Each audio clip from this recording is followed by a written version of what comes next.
Hi my dear friends, my dear masters and my dear god Srikrishna అమృతానికి స్వాగతం సుస్వాగతం. మనం ఇప్పుడు ఎపిసోడ్ 88కి అడుగు పెడుతున్నాం. మరి ఇటువంటి గొప్ప ధ్యాన జ్ఞాన మార్గాన్ని అందించినటువంటి బ్రహ్మర్షి పితామహ పత్రిజీ గారికి, పత్రి మేడం గారికి, సదానంద గారికి, భగవద్గీతకు, శ్రీకృష్ణ పరమాత్మనికి కృతజ్ఞతలు చెప్పుకుంటూ ఒక అద్భుతమైన శ్లోకాన్ని మొదలు పెట్టుకుందాం. మరి భగవద్గీత 9వ అధ్యాయము 21వ శ్లోకము. తేతం భుక్త్వా స్వర్గలోకం విశాలం క్షీణే పుణ్యే మర్త్యలోకం విశంతి ఏవం త్రైధర్మమనుప్రపన్నః గతాగతం కామకామా లభంతే. చిన్న చిన్న పదాలతో పలికిస్తాను, శ్రద్ధగా పలకండి. తేతం భుక్త్వా స్వర్గలోకం విశాలం క్షీణే పుణ్యే మర్త్యలోకం విశంతి ఏవం త్రైధర్మా మనుప్రపన్నః గతాగతం కామకామా లభంతే. Very good. ఇప్పుడు చెప్పబోయే వివరణ 2 భాగాలుగా రాబోతుంది. Part 1, part 2. ఈ 2 భాగాలను మీరు సంపూర్ణంగా వీక్షిస్తేనే, శ్రద్ధగా వింటేనే సంపూర్ణ జ్ఞానము అర్థమవుతుంది. లేకపోతే మీకు సరి అయిన జ్ఞానాన్ని మీరు పొందలేకపోతారు. మరి ధ్యాన వివరణ మొదలు పెడదామా? తాత్పర్యమేమనగా, చనిపోయిన వారు విశాలమైన స్వర్గలోకంలో పుణ్యం క్షీణించిపోయేదాకా అనుభవించి తర్వాత భూలోకంలో జన్మిస్తారు. అంటే చనిపోయిన తర్వాత మనము పుణ్యం చేస్తే స్వర్గలోకానికి, పాపం చేస్తే నరకానికి వెళ్తామని మన చిన్నతనం నుంచి ఇతిహాసాలు కావచ్చు, పురాణాలు కావచ్చు, కథలు కావచ్చు, సినిమాలు కావచ్చు, ఈ విషయాలన్నీ మనం చూస్తూనే వింటూనే పెరిగాము. మరి శ్రీకృష్ణ పరమాత్మ ఏమని సెలవిస్తున్నారు ఇక్కడ భగవద్గీతలో? చనిపోయిన వారు విశాలమైన స్వర్గలోకంలో పుణ్యం క్షీణించిపోయేదాకా అనుభవించి, అంటే పాపం క్షీణించేదాకా నరకంలో కూడా అనుభవించి అని దాని అర్థం. తరువాత భూలోకంలో మరి జన్మిస్తారు. మరి అనుభవించేస్తాం కదా, మరి ఎందుకు భూలోకంలోకి రావాలి అని అనుమానాలు వస్తాయి కదా. మరి ధ్యాన వివరణలో లోతట్టుగా మనకి బ్రహ్మర్షి పితామహ పత్రిజీ వివరణ ఇవ్వడం జరిగింది. Okay my dear friends. 3 వేదాలలోని ధర్మాలను అనుష్ఠించే కామాభిలాషులు, అంటే కోరిక కలిగినటువంటి మనుషులు, కోరికలతోనే కదా ఈ మానవుడు జీవితము, జనన మరణాలు అనే రాకడ పోకడలకు పొందుతున్నాడు. ఈ కోరికల కోసమే పుడుతున్నాడు, చస్తున్నాడు అనేది. చాలామంది జన్మకు కారణమేమి? వాసనలు, సంస్కారాలు అంటారు. అలవాట్లు, కోరికలతోనే మానవుడు జన్మ. పుట్టుకకు మరణానికి గల కారణము కోరికల కోసం పుడుతున్నాడు. దుష్కర్మలు చేస్తే, అంటే చెయ్యకూడని కర్మలు చేస్తే నరకం అనుభవిస్తున్నాడు. సత్కర్మలు చేస్తే పుణ్యాన్ని అనుభవిస్తున్నాడు. మరి పాప పుణ్యాలకు కారణమేమి? మన కర్మలు, అంటే మన కోరికలు. కోరికల వల్ల కర్మలు చేసినప్పుడు మంచివైతే స్వర్గము, చెడ్డవైతే నరకము. మరి ఎక్కడ స్వర్గంలో, నరకంలో మనము పొందినటువంటి, మనం చేసుకున్న పుణ్యం అయిపోయినా, పాపం అయిపోయినా మరి ఎక్కడికి వస్తామంటే భూలోకానికి వస్తాం. దాని మూలార్థాలను చాలా అర్థవంతంగా, అర్థమయ్యే విధంగా గురువుగారు మనకి విడమర్చి చెప్పడం జరిగింది ధ్యాన వివరణలో. ఇప్పుడు చూద్దాం. ధ్యాన వివరణ విశాలమైనటువంటి స్వర్గలోకం అని చెబుతున్నారు వేదవ్యాసుల వారు. అక్కడ ఆ విశాలమైన స్వర్గలోకాలలో భూలోకంలో చేసుకున్న పుణ్యం పూర్తయ్యేదాకా అనుభవించి మళ్ళీ తిరిగి ఈ లోకానికి, అంటే భూలోకానికి వస్తాము. మరి విశాలమైనటువంటి వేదవ్యాసుల వారు ఏమని వివరిస్తున్నారంటే, విశాలమైనటువంటి ఆ స్వర్గలోకంలో మనము ఎవరైతే పుణ్యం చేసింటారో వారు అక్కడ సమయాన్ని గడిపి వారి పుణ్యం అయిపోయినాక ఏమైపోతుంది? మరి భూలోకానికి జన్మ తీసుకోవడము జరుగుతుంది. మళ్ళీ తిరిగి ఈ లోకానికి వస్తాం. ఈ లోకం అంటే భూలోకం అని గ్రహించవలసిందిగా కోరుతున్నాను. అయితే చనిపోయిన వెంటనే తిరిగి రాము. యాత్రలకు తీసుకెళ్లిన డబ్బులు ఖర్చు అయిపోయిన తర్వాత ఇంటికి తిరిగి వచ్చినట్టు. ఇక్కడ కొద్దిగా ఆత్మాయనం అనే పుస్తకము, అంతేకాకుండా పత్రిసారి ఎన్నోసార్లు ఈ సబ్జెక్ట్ని డిస్కస్ చేయడం జరిగింది. జీవాత్మ ప్రపంచ నియమాలు 2వ పుస్తకము, ఆత్మాయనము, జీవాత్మ ప్రపంచ నియమాలు. ఇంకొక చిన్న పుస్తకం ఉంది, ఆవలి తీరము. ఈ 3 పుస్తకాలు చదివితే మరణం అంటే భయము పోతుంది, జన్మకు కారణము తెలుస్తుంది, జన్మ రహిత్యం ఎలా పొందాలనో తెలుస్తుంది. ఈ 3 పుస్తకాలు మళ్ళీ నేను రిపీట్ చేస్తాను. ఆత్మాయనం, జీవాత్మ ప్రపంచ నియమాలు, ఆవలి తీరం చాలా చిన్న బుక్, ఆత్మాయనం కొంచెం మిడిల్ కానీ బ్యూటిఫుల్ నాలెడ్జ్.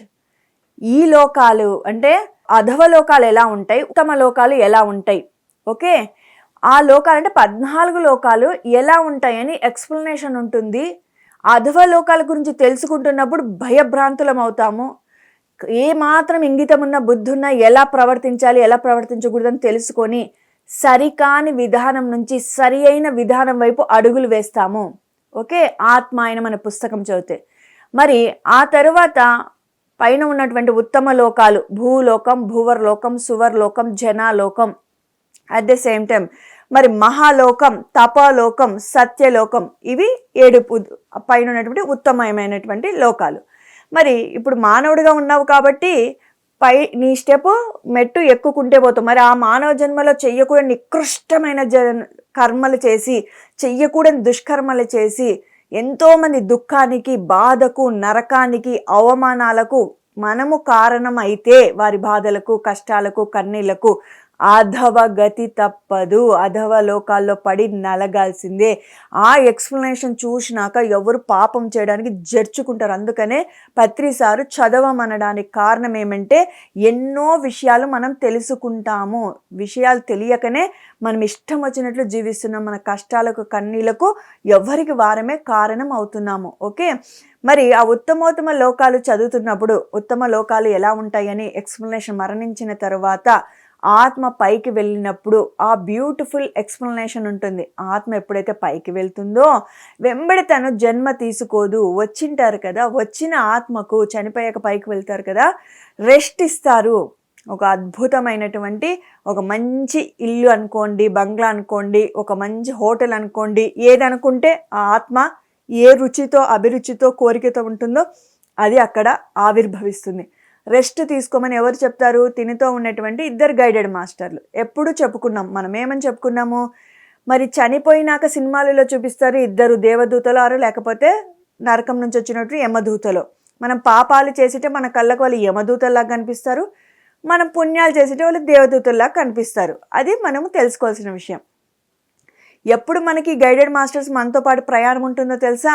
ఖనిజ సామ్రాజ్యం మొదలు పెట్టుకొని ఆత్మ పైనుంచి కిందికి వస్తుంది కదా అనుభవాలు పొందడానికి. ఖనిజ సామ్రాజ్యంలో, వృక్ష సామ్రాజ్యంలో, జంతు సామ్రాజ్యంలో మనము అనుభవాలు పొందుతుంటాం. కానీ ఆత్మరూపైన మనకు గైడెడ్ మాస్టర్స్ అవసరం లేదు. ఎవరు ఏ విధంగా ఏ పని కోసం వస్తే ఏ అనుభవం పొందాలో అవి పొందుతుంటాయి. ఏవి వేరే పని చెయ్యవు. చెట్టు కానీ, జంతువు కానీ, ఖనిజం కానీ. మానవుడే అన్ని చెయ్యకూడని దుష్కర్మలు చేస్తూ ఉంటాడు. కాబట్టి మరి పరమాత్మ 2 గైడెడ్ మాస్టర్స్ని ఎప్పుడైతే నువ్వు మానవ జన్మలోకి అడుగు పెడతావో అప్పుడు నీకు 2 గైడెడ్ మాస్టర్స్ నీతో పాటు ట్రావెల్ అవుతుంటారు. మన కంటికి కనిపించరు కానీ నాకు ఉంటారు, మీకు ఉంటారు. సమస్త మానవాళికి 2 గైడెడ్ మాస్టర్స్ ఉంటారు. ఈ ముగ్గురికి కలిపి అంటే నా గురించి మాట్లాడుకుంటూ వద్దాం, మీకు ఈజీగా అర్థమవుతుంది. మరి మనకు, మన పక్కన ఉన్నటువంటి 2కి, మరి నాకు అన్నారు, మరి మనకు అంటున్నారంటే మరి నాకంటే నాకు ఒక్కదానికి అనుకుంటారేమో అని భయమేసి మనకు, మన పక్కన ఉన్నటువంటి 2 గైడెడ్ మాస్టర్స్ అంటే మొత్తం కలిపి ముగ్గురికి, పైన ఉన్నటువంటి ఇంకొక గైడెడ్ మాస్టర్స్ వర్క్ జరుగుతుంటుంది. ప్రతి ఒక్కరికి ఇలానే జరుగుతుంటుంది. ఎందుకంటే మనల్ని గైడ్ చేయడము. నువ్వు పూర్ణాత్మ అవ్వాలి కదా, అంశాత్మకు వచ్చినావు, పూర్ణత్వం పొందేంత వరకు నీకు గైడెన్స్ అనేది ఉంటుంది. ఇది విశ్వ ప్రణాళిక. పోలీస్ స్టేషన్లో పోలీసులు ఎందుకుంటారు, ఒక దేశంలో కోర్టులు ఎందుకుంటాయి, లాయర్లు ఎందుకుంటారు, జడ్జిలు ఎందుకుంటారంటే ఏమని చెప్పేది, ఒక డిసిప్లిన్ ఉండడం కోసము. అందుకోసమని సృష్టి అలా నిర్ణయించింది. సృష్టికి కూడా కొన్ని నియమాలు ఉంటాయి. మనం ఒక దేశం పోతే ఆడెట్లా రూల్స్ రెగ్యులేషన్స్ ఉంటాయో, సౌదీకి వెళ్ళినా, దుబాయ్కి వెళ్ళినా, అమెరికాకు వెళ్ళినా, ఆస్ట్రేలియాకి వెళ్ళినా, కెనడాకి వెళ్ళినా, భారతదేశానికి వచ్చిన ఒక్కొక్క దేశంలో ఒక్కొక్కటి ఉంటుంది. మనం భారతదేశంలో విచ్చలవిడిగా ఎక్కడంటే అక్కడ ఏమైనా పాడేస్తాము. అలా పోయి అమెరికాలో, ఆస్ట్రేలియాలో చేస్తే వెళ్ళి కూర్చోబెట్టి మనకు ఫైన్ అన్న పడుతుంది, లేకపోతే జైలు అన్న కూర్చోబెడతారు. అలా అని విశ్వానికి ఒక ప్రణాళిక ఉంది, కొన్ని నియమ నిబంధనలు ఉన్నాయి. అలా భూలోకానికి వచ్చిన ఇది మనకు 2 గైడెడ్ మాస్టర్స్ వర్క్ చేస్తుంటారు. చనిపోయినాక 2 గైడెడ్ మాస్టర్స్ వెళ్ళి ఆ పైన ఉన్నటువంటి గైడెడ్ మాస్టర్స్కి మనల్ని అప్పగిస్తారు. నాయన కొంచెం రెస్ట్ తీసుకో, స్త్రీ అయినా పురుషుడైనా రెస్ట్ తీసుకోండి అమ్మా, లేకపోతే రెస్ట్ తీసుకోండి నాయన అని అంటారు. బాగా హాయిగా పోయి రెస్ట్ తీసుకుంటారు. పత్రి సార్ ఏమని చెప్పేవారంటే ఇక్కడ మనము రోజంతా కష్టపడి రాత్రి ఏం చేస్తాము, నిద్రపోతాం. ఎందుకు? మరి పొద్దునకి యాక్టివ్ అవ్వడానికి. నిద్రపోకపోతే ఏమైపోతుంది? అలసట వస్తుంది. 2 రోజులు బాగుంటుంది, 3 రోజులు బాగుంటుంది. ఏమైపోతాము? రెస్ట్లెస్నెస్ అయిపోతుంది, కోప్పడతాం, విసుక్కుంటాం. అందుకని ఏమైపోతుంది? మరి మనము నిద్రపోయి లేసాక బాగా యాక్టివ్గా మన పనులు మనము సమర్థవంతంగా చేయగలుగుతాం. అందుకోసమని పత్రి సార్ ఏమనేవారంటే మనిషికి, మానవుడికి రాత్రి నిద్ర ఎంత అవసరమో మరి మరుసటి రోజు తన దినచర్యలో తన పనులు తను నిర్వర్తించడానికి, అలానే మరణించిన తర్వాత ఆత్మకు కొంచెము సేద తీరడానికి, ఆత్మ ఇంకొక జన్మ తీసుకోవాలంటే కొంచెం రెస్ట్ తీసుకోవడానికి మరణాన్ని తీసుకుంటుంది అనేవాడు. మనకు ప్రాపంచికంగా ఈ శరీరానికి రెస్ట్ కావాలి, అలసట తీరాలంటే నిద్రపోతాం. నిద్ర శరీరానికి అలుపు తీరిస్తే మరణం ఆత్మ అలసటను తీరుస్తుంది అని చెప్తారు. మరి ఆడ రెస్ట్ తీసుకున్నాక బాగా రెస్ట్ అయిపోయినాక మంచిగా తనకు ఆహారం తినాలనిపిస్తే ఊహిస్తే చాలు ఆడన్నీ ఏవి కావాలంటే వస్తాయి అంటే అది బుక్ చదువుతుంటే భలే అనిపిస్తుంది మై డియర్ ఫ్రెండ్స్. చాలా బాగా ఉంటుంది. అనుభూతి చెందే వాళ్ళు, బాగా పుస్తకాలు చదివి ఫీల్ అయ్యే వాళ్ళకి ఇంకా బాగా ఉంటుంది. తెలుసుకోవాలని తపన ఉన్న వాళ్ళకు కూడా చాలా బాగుంటుంది ఆ పుస్తకం. అన్నీ వస్తే మంచిగా తిని సేద తీరినాక ఆ గైడెడ్ మాస్టర్ దగ్గర తీసుకువెళ్తారు. 2 గైడెడ్ మాస్టర్లు, 3వ గైడెడ్ మాస్టర్ ఉంటారు కదా. ఏం నాయనా బాగా భోంచేసావా, బాగా నిద్రపోయావా, ఓకేనా, ఏమి నీ పరిస్థితి ఇప్పుడు అని అడుగుతారు. ఏముంది గురువుగారు, మాస్టర్ నేను హాయిగా ఇక్కడనే టైం స్పెండ్ చేసేసాను, నేను మరి వెళ్ళాను కిందికి, నా వల్ల కాదు అని అన్నారనుకో, సరే నీ పాపాలు పుణ్యాలు ఏమున్నాయో అవి ఫస్ట్ అనుభవించేయాలి అనేసి స్వర్గానికి, పుణ్యం అయితే స్వర్గానికి, పాపం అయితే నరకానికి, మరి భూలోకానికి రావాలి కదా. అప్పుడు మనకి ఇష్టమైతేనే భూలోకాన్ని పంపిస్తారు. ఏదైతే పాప పుణ్యాలు స్వర్గంలో నువ్వు అనుభవించినప్పటికీ మరి ఎక్కడికి రావాలి? భూలోకానికి రావాల్సిందే. ఇది ప్రత్యక్షం, ప్రాక్టికల్ నాలెడ్జ్. ఓకే, అక్కడ తెలియదు కదా మనకు, ఆత్మరూపేణ అనుభవిస్తేనే కదా తెలిసేది. బాగా బాధపడుతున్నప్పుడు చాలా మంది అంటారు నేను ఏం పాపం చేశాను ఇలా అనుభవిస్తున్నాను అని అంటారు. దాని అర్థం ఏమి? కర్మని అనుభవిస్తున్నాము అని అనేసి. అందుకని మరి భూలోకానికి రావాల్సిందే, కర్మను అనుభవించాల్సిందే. ఇది సర్కిల్ అనమాట. ఇవన్నీ తెలుసుకుంటే మనము సరైన విధంగా జీవిస్తాము. లేకపోతే ఎవడు చూశారు చనిపోయినాక నరకంలో పాడేస్తే, ఇప్పుడు ఇచ్చలవిడిగా జీవిద్దాం, ఎవరికి తెలుసు అనేసి అనుకుంటారు. ఆడ అనుభవించిన పర్వాలే అనుకునే మహానుభావురాలు కూడా ఉన్నాం. అంటే ఇక్కడ చూస్తే కదా, ఇక్కడ బాగా మోసాలు చేసి అన్యాయం చేసి బాగా కూడబెడతాం అందరితో. ఎంత గ్రేట్ వీళ్ళు, బాగా సంపద ఉంది, పేరుంది, ప్రతిష్ఠ ఉంది, పదవులు ఉన్నాయి అనుకుంటారు. చచ్చిపోయినకి ఎవరు చూస్తారు అనుకుంటారు. మరి భూలోకానికి రావాల్సిందే, ఏ పాపాలు చేసినామో ఆ పాపాలు 10 100 అనుభవించాల్సిందే.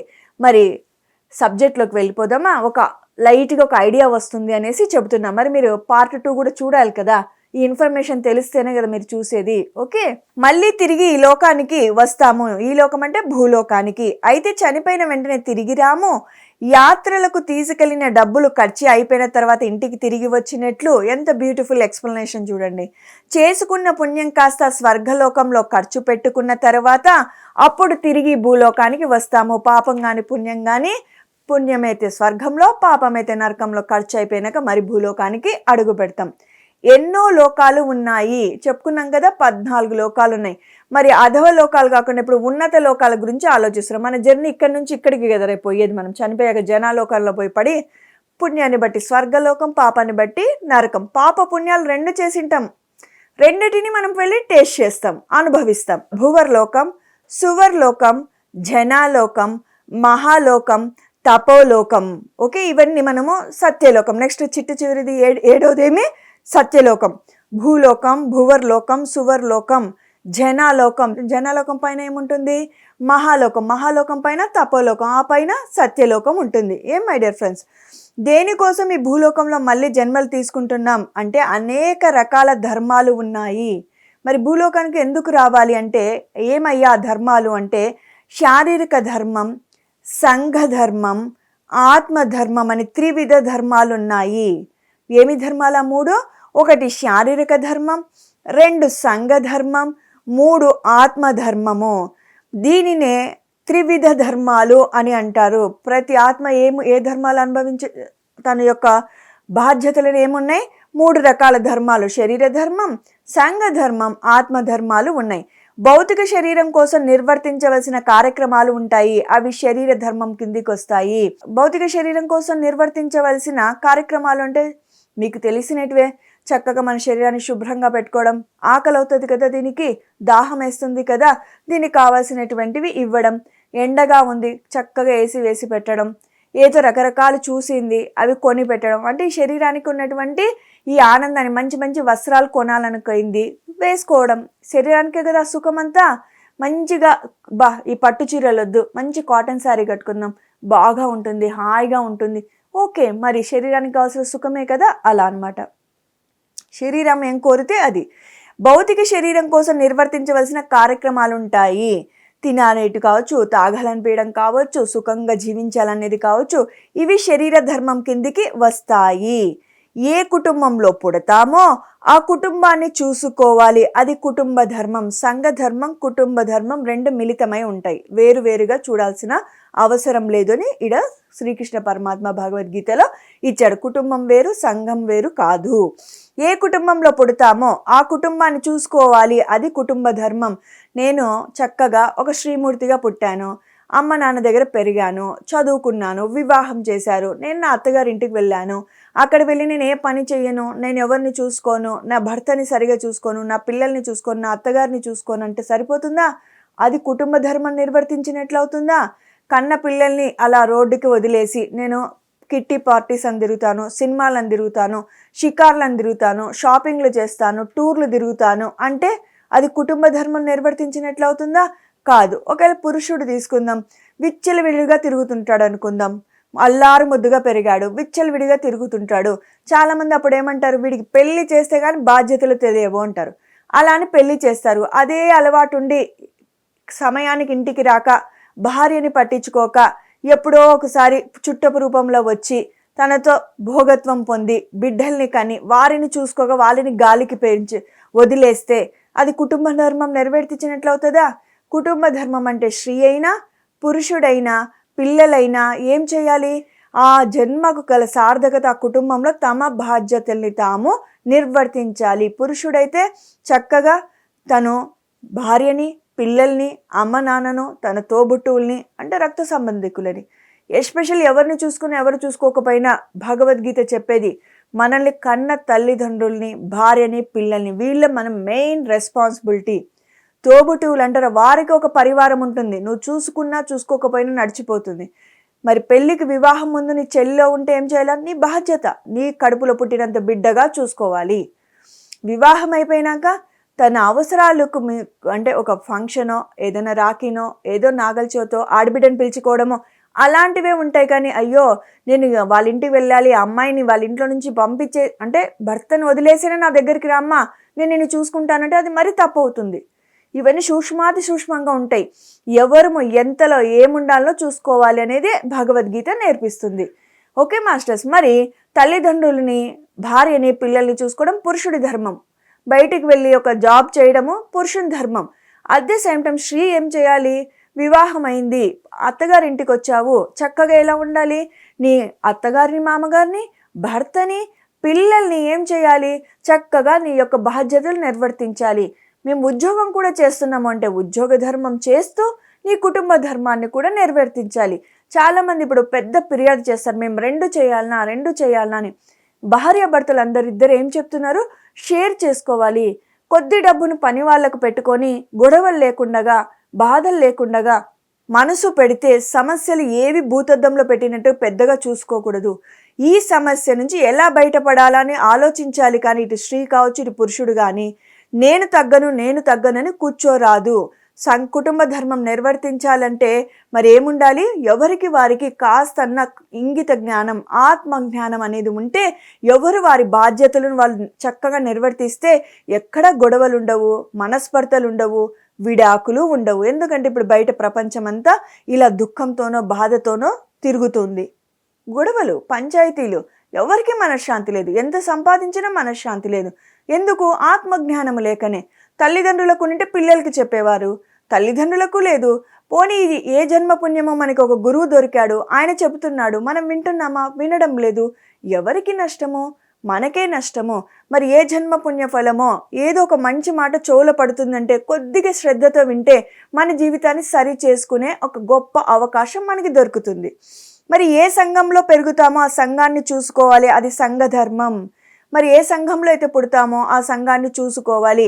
నాకేం సంబంధము, ఇక్కడ ఏదో గుళ్ళో మంచిగా ఏదో పూజ జరుగుతుంది, పునస్కారం జరుగుతుంది, తిరునాళ్ళ జరుగుతుంది, హోమం జరుగుతుంది, యజ్ఞం జరుగుతుంది, కర్తల ధ్యానం మహాయాగం జరుగుతుంది, ఎవరైనా డొనేషన్ కోసం వచ్చారు, ఎంతో కొంత నీ ధర్మం సంఘంలో ఉన్నావు కదా. ఆ విధంగా ఒకరు ఎవరైనా నీ పక్కింటోళ్ళో ఎదురింటోళ్ళో ఏదైనా సహాయం కోసం వచ్చారు, నాకు నీకేం సంబంధము, నేనేం చేయను, నువ్వెవరో నాకు అనరాదు. ఒకరికొకరము సహాయకారిగా ఉండాలి, దానిని సంఘధర్మము అంటారు. నాకేం సంబంధము, ఎవరో 4 వీధుల అవతల ఉన్నావు, నేనెందుకు నీకు చెయ్యాలి, నువ్వు పక్కింటి వాడైతే నాకెందుకు చెయ్యాలి. చాలా మంది ఉన్నారు, పక్కింట్లో ఎవరున్నారో కూడా తెలియని వాళ్ళు ఉన్నారు. కొంతమంది చక్కగా అందరి యొక్క యోగక్షేమాలు తెలుసుకొని కనీసం హాయ్ బాయ్ అని చెప్పే వాళ్ళు ఉన్నారు. మా అపార్ట్మెంట్లో ప్రభాకర్ గుప్తా అని సీనియర్ పిరమిడ్ మాస్టర్ ఉన్నారు. ఎవరిని పలకరియరు. మాకు అంకులు ఏమని నేర్పించేవారంటే, వాళ్ళు పలకరియకపోయినా మీరే అందరినీ హాయ్ని పలకరించండి, లేకపోతే నమస్తే అని పలకరించండి అనేవాడు. మాకు కూడా కొత్తలో పలకరిస్తే వాళ్ళు పలుకుతే మరి కంటిన్యూషన్ అయ్యేవాళ్ళం. పలకరియకపోతే మనకి ఎక్కడనో తెలియకుండా బాధపడేవాళ్ళం. ఎందుకు లేబ్బా, వాళ్ళకి నచ్చదేమో, ఒకరి పలకరియడం వాళ్ళ ఫ్రీడమ్ని మనం డిస్టర్బ్ చేసిన వాళ్ళం అవుతామో అని మన యొక్క అంతరం ఉంటుంది, మన కోణం, ఆలోచించే కోణం. మరి సీనియర్ మాస్టర్ కాబట్టి, ఆత్మజ్ఞానం ఉన్నటువంటి వ్యక్తి కాబట్టి మనం పలకరిస్తూనే ఉండాలి. ఏదో ఒక రోజు పలుకుతారు, మనం ధ్యానం చెప్పొచ్చు వారికి అని చెప్పేవారు. చూడండి ఎంత గొప్పగా ఉంటుందో వారి యొక్క ఆలోచన. అప్పటి నుంచి మేము ఎవరు పలకరించినా పలకరిపోయినా మేము ఫస్ట్ విష్ చేస్తాం. ఆ తర్వాత కొన్ని రోజులకు వాళ్ళు విష్ చేయడం మొదలుపెట్టారు. అప్పటి నుంచి మాలో ఎటువంటి అనుమానాలు లేవు. ఓహో, ఒక్క స్టెప్ మనం ముందేస్తాం, మంచి పని చేయడానికి మనం ఒక అడుగు ముందుకేస్తే తప్పేముంది. అలాంటి మహానుభావులు మన చుట్టూ ఉండడం మనకి ఎంతో హ్యాపీ కదా. మరి ఆధ్యాత్మికలు అంటేనే గొప్పవారు. అలాంటి వారు మన పరివారంలో మన చుట్టూ ఉన్నారంటే మనకి ఏ జన్మ పుణ్య ఫలమో. మరి ఇప్పుడు బాగా తెలుసుకున్నారు కదా. మరి కుటుంబ ధర్మం అంటే మన బాధ్యతలు మనం నిర్వర్తించడం, సంఘ ధర్మం అంటే మన చుట్టూ ఉన్న వాళ్ళు ఏదైనా సహాయ సహకారాలు అడిగితే మనం వారికి చేసి పెట్టడం. కుటుంబ ధర్మం, సంఘ ధర్మము ఇది ఒక రకమైన ధర్మం. శరీర ధర్మం తెలుసుకున్నాం, కుటుంబ ధర్మం, సంఘ ధర్మం తెలుసుకున్నాం. కుటుంబ ధర్మం అనేది సంఘ ధర్మంలో అంతర్గతం, అంటే వేరువేరుగా చూడొద్దు. కుటుంబాన్ని సంఘాన్ని ఒకటే ధర్మం కింద నువ్వు అంతర్భాగమై ఉంది అని ఇక్కడ శ్రీకృష్ణ పరమాత్మ చెబుతున్నాడు. అయితే ఆత్మ గురించి తెలుసుకోలేదు కనుక ఆత్మజ్ఞానం పొందలేదు. మరి ఇప్పటి వరకు ఈ ఎపిసోడ్లో ఏం తెలుసుకున్నామంటే, మనము శరీర ధర్మం గురించి తెలుసుకున్నాము, సంఘ ధర్మం గురించి తెలుసుకున్నాం. సంఘ ధర్మంలో భాగము కుటుంబ ధర్మము, కుటుంబ ధర్మంలో భాగము సంఘ ధర్మం. కాబట్టి ఆ రెండు ఒకటే. మరి త్రివిధ ధర్మాలలో 2 ధర్మాలు తెలుసుకున్నాము. అసలైన ధర్మము ఆత్మధర్మము. దానిని వదిలిపెట్టి మిగతావన్నీ అన్ని ఆత్మలు పనిచేస్తున్నాయి. కుటుంబంతో ఉంటున్నాయి, సంఘంతో ఉంటున్నాయి, శరీరంతో ఉంటున్నాయి. ఆత్మధర్మం ఉండేది ఎవ్వరికి మనకు తెలియదు, తెలిసిన పాటించేది తక్కువ మంది. మరి ఆత్మధర్మం గురించి తెలుసుకోవాలి అంటే ఖచ్చితంగా మరొక ఎపిసోడ్లో పార్ట్ బిలో పార్ట్ 2 వస్తుంది. అప్పుడు మీకు ఆత్మధర్మం తెలిస్తే మనము ఎలా జన్మ రాహిత్యం పొందాలి, ఈ నరకం వద్దు, ఈ స్వర్గం వద్దు, మరి భూలోకంలో జన్మ వద్దు, మరి కష్టాలు, కన్నీళ్ళు, అవమానాలు, బాధలు వద్దు అనేది తెలుసుకోవాలంటే ఖచ్చితంగా నెక్స్ట్ ఎపిసోడ్ చూడవలసిందే. మరి ఈ అవకాశం ఇచ్చినటువంటి పిఎంసి ఛానల్ వారికి, పత్రిజీ సారికి కృతజ్ఞతలు చెప్పుకుంటూ, okay my dear friends, my dear masters and my dear girls, మరి ఒక అద్భుతమైన ఎపిసోడ్తో మీ ముందుంటాను. అంతవరకు సెలవు.